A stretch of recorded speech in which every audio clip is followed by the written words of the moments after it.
You guys are on the camera. Wait, we are? Yeah. Oh, we You guys are. are on the camera. We're on the camera. We're on the camera. You're going to be quiet when they start. Okay? They're behind it. Well, Okay. we're not. All right, I guess we're streaming. Hi, everybody, welcome. My name is Dave. If you've seen me out in the other room, I'm with the Extra Life Food. Welcome to my intro to Dungeons and Dragons presentation for the day. If you want to go to the next slide. A little bit about me. I've been playing some form of Dungeons and Dragons since about 8 years old. My dad taught me, actually, I found this going through my garage with his original DM book from way back when. Even has Gary Gygax's name still on it. I got back, so I learned when I was about 8, kind of fell off for a few years. And then I got back into it in college because someone needed, a player didn't show up and they're like, hey, do you want to play? I was like, sure, why not? And then I got the itch to play again. So I played a few campaigns and what they call one-shot adventures, which is kind of like one story, one adventure, usually in one location. And then just a few years ago, I actually wanted to start playing and didn't have anyone who could run the games. So I decided I would run them myself because I think there's a lot of people that want to play, but it's always, I feel like there's that little bit of nervousness and unsureness of running a campaign or an adventure. So I just picked up the starter set and ran it for some friends of mine that I've known since it's 5 years old, all the way through college. And then I've been, during the last few years, even with COVID, as we couldn't really get together. The nice thing about technology is that with D&D, you can play it almost from anywhere. There's so many tools online, ways of communicating. I was able to play it for my family across the country here. And as of a few months ago, even running a campaign here at Oak Lawn Library, if you want to switch. So what is Dungeons and Dragons, or D&D as a lot of people affectionately call it? It is a fantasy role-playing game created by Gary Gygax and David Arneson. As an alternative, they had, you can even find like videos, war gaming miniatures. So people would reenact battles of famous historical battles, but they wanted to use something a little different. So they actually took inspiration from Tolkien and fantasy and kind of they created basically like the D20 system. And it is also improvised storytelling in a fantasy world that can incorporate different elements like steampunk, sci-fi. They're coming out with a set of an older system, Spelljammers, which is like someone described it as space pirates. So like imagine just being a pirate through the cosmos. I'm excited. I've never really heard much about it, but I'm going to look into it. And I took this quote, I'm a dungeon master. I create a boundless world and then I bind it by rules. So the cool thing about Dungeons and Dragons is a lot of it is up to your imagination. Some DMs, I like the rule of like, anything is possible. You're going to have to roll for it. We'll see if you can do it, but I'm not going to say no. It's kind of like improv. They always say yes and. So someone may want to be like, for example, if anyone's watched Critical Role, there's a character who uses like versions of like the gunslinger kind of character, and it's kind of all role based because it's like they don't have the technology, so they had to invent it. So it's not perfect either. If you want to go to the next slide. Does anyone here have experience playing D&D? Awesome. If you want to go to the next slide. For anyone who hasn't, anyone have some reasons why you haven't played before? Yes. I have a younger brother, and I mean, it's hard to play easy board game if I'm around, but hard board game, it's just a no. It's just an instant no. Yeah, well, you can play with me. There you go. So you got a friend already. I think someone who might be willing to teach you too. Yeah. Yeah, that might be best. Yeah. So another hand. Not enough people. It's only me and my friend. So I kind of Okay, I understand that. It can be difficult to find, like I mentioned earlier.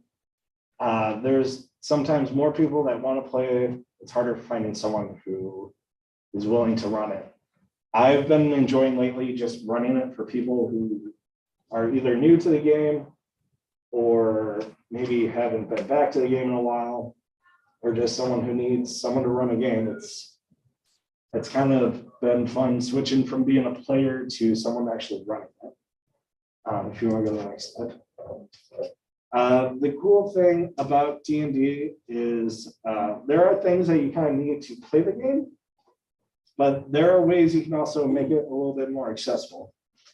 So I do have here, like I mentioned, this is like one of the older DM books. They also have books like the Player's Handbook, the DM. This is the current ones out there. So generally, at least I'd say to start a game, you need the Player's Handbook, a DM's Guide, and a Monster Manual. Players generally don't need the other two books. The Player's Handbook kind of covers everything a player will need. However, if you find a friend who's willing to learn, maybe be generous, maybe go in as a group and buy those books for them, or check your library. I have seen them on the shelves here, so you can also probably reserve them here. There's also a starter set that's about $20, and it includes almost everything you need just to start up a game, from some just general rules, some character sheets, things like that. Then you also need someone who's willing to run the game. So whether you find someone who will do that, or maybe just take that initiative and just gain the book and just read through it. And of course, you need your players. The players kind of help drive the story.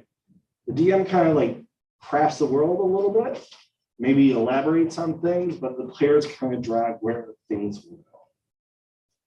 And as I've been playing, dice, polyhedral dice. I have a ton of dice. This is just one bag of dice.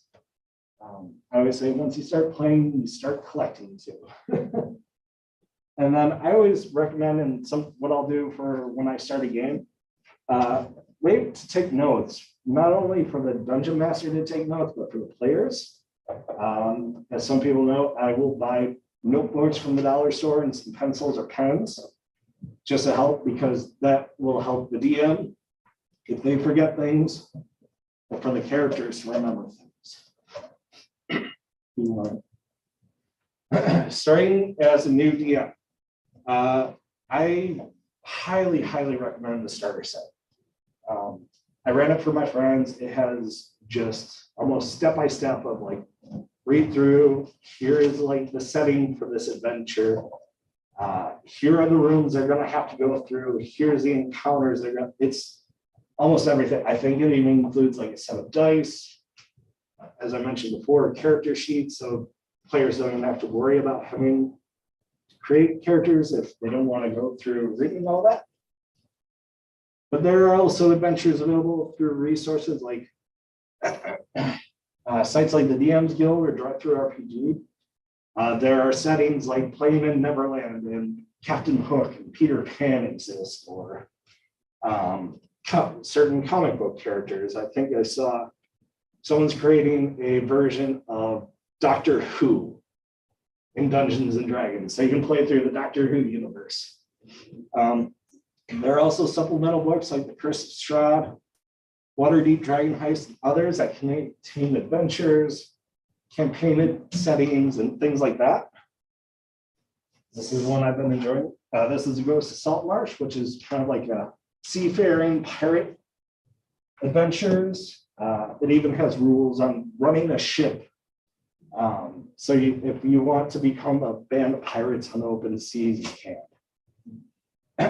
But you can also create your own adventures, campaign, or even your world. So if there's an idea you have, like for one example, if anyone's seen Avatar: The Last Airbender, I created a one-shot adventure for my cousin and his wife, where they had to help the cabbage merchant who ran out of his cabbages. So they had to investigate that mystery. So you can take inspiration from pop culture, books, movies, things like that, and just kind of throw maybe like the storyline of another one, for example, was about a millionaire who basically was trying to create like a fantasy park, but with all these fantasy creatures like dragons and owl bears. But like the magical barriers that were keeping them in place started to come down. The magical creatures were getting out. So basically they took Jurassic Park and made it into D&D. But also talk with your players, get ideas of what they may want to do or things they're maybe not interested in. They want to do more puzzles and dungeons or things like that, heists, or just to get ideas of how you can build out and where to go from there. If you want to go to the next slide. And then starting as a new player, biggest step, of course, is creating a character, finding a role that interests you. There are different classes and races that you can play from. A lot of it is in the player's handbook, as well as there are some that are created online that you can take from resources to build your own kind of character. Or maybe there's one that doesn't exist. Talk to your DM and maybe figure out a way to make it exist. Also talk with your group. Maybe a lot of people want to be fighters, so maybe you'll be the person that helps carry them by healing them when they're hurt. I also recommend for players, please be prepared, arrive on time, have your notes ready. If you're getting together at someone's house, maybe bring a snack for the host. If that is the DM as well, maybe, or offer to order a pizza or something. And then also taking notes during the game. When things happen, when the DM gives you like maybe important notes or information about your quest, just jot down like those certain names or where you ran into characters or what the quest is or what the overall objective is. It's helpful for the players as well as the DM if they forget to write down their own notes. So it really helps kind of drive things going forward. Then getting into a game, as I mentioned, sometimes it's just reaching out. I got into a game just posting on Facebook saying like, boy, I miss playing D&D, and a friend's like, I want to play. If you want to run, I'll host. So, and then I just messaged a few other friends I knew played, and we had a game going. Same with playing with my family online. The cousin never had played before, so I offered to run for him. And then there are also local gaming stores, cafes, or even the library. There are game stores and cafes in the area that do host D&D nights. If you go usually on their Facebook page or in the store, you can ask them to find out when that's going on. There are also online groups like Facebook groups or meetup.com. There are groups that are just focused on RPGs and board games and stuff like that. And a lot of times they'll post like, I'm hosting, looking for players, or we're players looking for DMs, so things like that. And then also if there's like local game groups that meet up at those places, maybe ask them if like they're looking to start Dungeons and Dragons. And then optional materials for the game. Of course, you can always get the supplemental books with different adventures, different settings, things like that. This isn't necessary, but this is a DM screen I got for my birthday one year. Dungeons and Dragons also has their own. There's a lot of information that's just like a quick resource for DMs to keep going. And then also a way to hide things from the players. So when you're rolling dice, sometimes I will fudge numbers so I don't knock out a party all in one hit, especially when they're level 1. Or if you have to like look up a quick thing and don't want them to know about it. Some games, if you've seen maybe those online tabletop RPGs, they have miniatures and maps and things like that. For a lot of the games I've ever played, it's just theater of the mind. So you can invest in these kind of things. But the thing about being able to play just like using your imagination is like, I played on a small coffee table where you just use it to roll and write notes. So it can take up a lot of space or as little as you need. Some DMs will do physical props, like they might come up with physical puzzles, maybe write out a real nice looking letter and actually put a seal on it. There are also dice boxes and towers for rolling your dice or keeping them from falling off the table. And of course, all the dice. So yes, that is the thing that I really like about Dungeons and Dragons. It's like, you can play at an affordable level. There's a lot of online tools that will help with that as well, which I think if you go to the next screen, such as ways to play online. As I mentioned, with playing with the theater of the mind, you can play on Discord or Zoom or Google Meets or any of those online things. Basically, you're using it to communicate, maybe to look each other virtually in the face. Something I've been really enjoying lately is D&D Beyond, which is an online service for digital books, materials, dice, more to help games run online.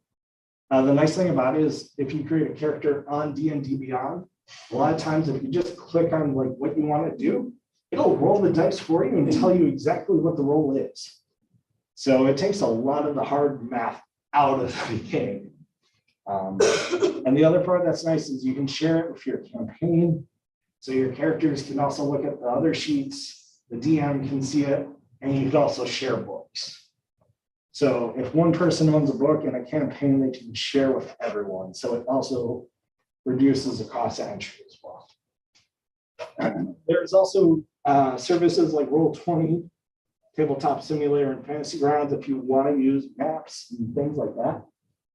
Or if you want to play video games like Neverwinter Online or the Dungeons and Dragons actual MMORPG. That might be the end of it. Does anyone have any questions about D&D or getting into the game or anything like that?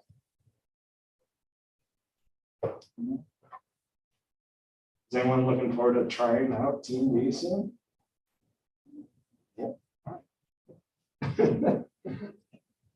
Like I said, I highly recommend like reaching out to someone who may know how to play or maybe just willing to teach. You know, sometimes it's just learning together as a group. And the thing about it is like as a dungeon master, I always say like you don't worry about knowing all the rules. Play for the fun. As I mentioned, like sometimes I will fudge numbers so I don't knock out a party and make it just everyone upset because it's 30 minutes in and I just lost a character. I'd rather maybe make it a little difficult, but just not one where you're ready to quit. So, that's it. I think that's all I have for you. So I really appreciate everyone coming out.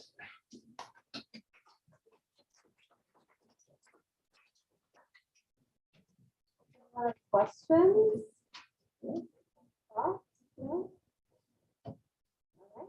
Oh, I will say, there is one of our prizes for completing, the vendor map or the door prize is a D&D starter set. So make sure to get that vendor map all stamped up so you can enter that raffle and maybe get a prize.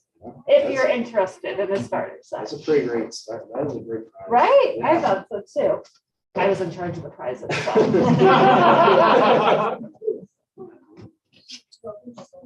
if anyone has questions, if you want to come up and just ask me direct, I'm happy to answer any questions or resources I can try to help with. It's kind of it. Also, if anyone wants to take a look at some of these things, I'm happy to show it off to you. Break a little of the mystery behind the DM screen. Nice. This is just like things on if you get poisoned or if you fall off a cliff. Or mind control. Mine's on specs. The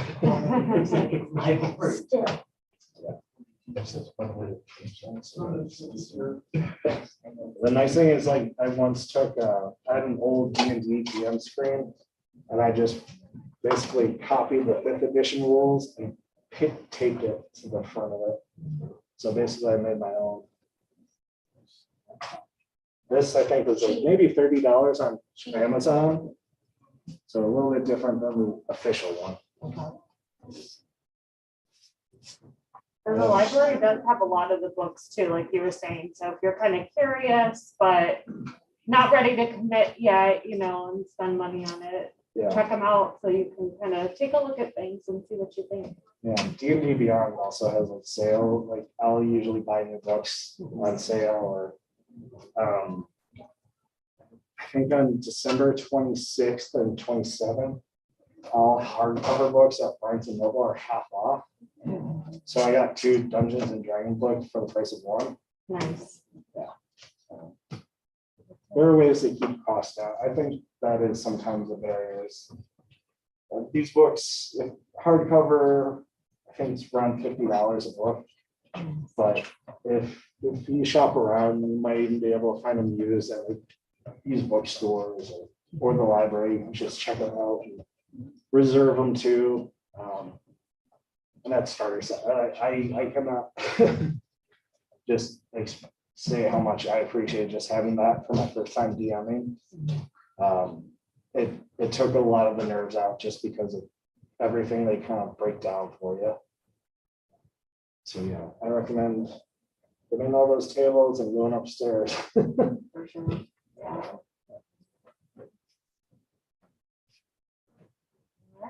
Thank you. Yeah.